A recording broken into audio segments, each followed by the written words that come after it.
दिसंबर का महीना क्रिसमस की वजह से बहुत खास होता है। क्रिसमस का ये पर्व सिर्फ किसी एक धर्म या क्षेत्र तक सीमित नहीं है। ये पर्व दुनिया के हर कोने में मनाया जाता है। बच्चे से लेकर बड़े तक सबका पसंदीदा त्योहार होता है। क्रिसमस का त्योहार एक सार्वभौमिक त्योहार है जिसमें हर व्यक्ति भाग लेता है और सबको शुभकामनाएं देता है। इस त्योहार का सबसे महत्वपूर्ण हिस्सा क्रिसमस ट्री होता है। हर साल 25 दिसंबर के दिन क्रिसमस ट्री को फलों, फूलों, रोशनी, कैंडी, चॉकलेट, खिलौने और बहुत कुछ से सजाया जाता है। इस आध्यात्मिक प्रतीक को चित्रों और मूर्तियों से भी सजाया जाता है। हर वर्ष इस दिन ज्यादातर घरों, दुकानों और कार्यालयों को क्रिसमस ट्री से सजाया जाता है। कुछ ग्रंथों में इसे स्वर्ग का वृक्ष भी कहा गया है।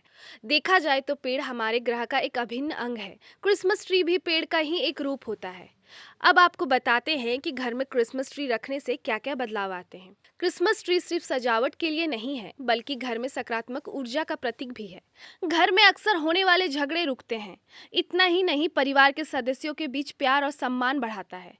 साथ ही क्रिसमस ट्री की हरी भरी शाखाएं हमें प्रकृति से जोड़ती है और हमारे मन को शांति देती है। किस दिशा में रखे क्रिसमस ट्री? वास्तुशास्त्र के अनुसार क्रिसमस ट्री को घर के उत्तर दिशा में रखना शुभ माना जाता है। अगर उत्तर दिशा में जगह ना हो तो उत्तर पूर्व, उत्तर पश्चिम या दक्षिण पूर्व दिशा में रख सकते हैं। इन दिशाओं में क्रिसमस ट्री रखने से घर में सकारात्मक ऊर्जा का संचार होता है। बता दें, क्रिसमस ट्री को सजाते समय रंगों का भी खास महत्व होता है। वास्तुशास्त्र के अनुसार लाल और पीला रंग सकारात्मक ऊर्जा और खुशहाली लाते हैं।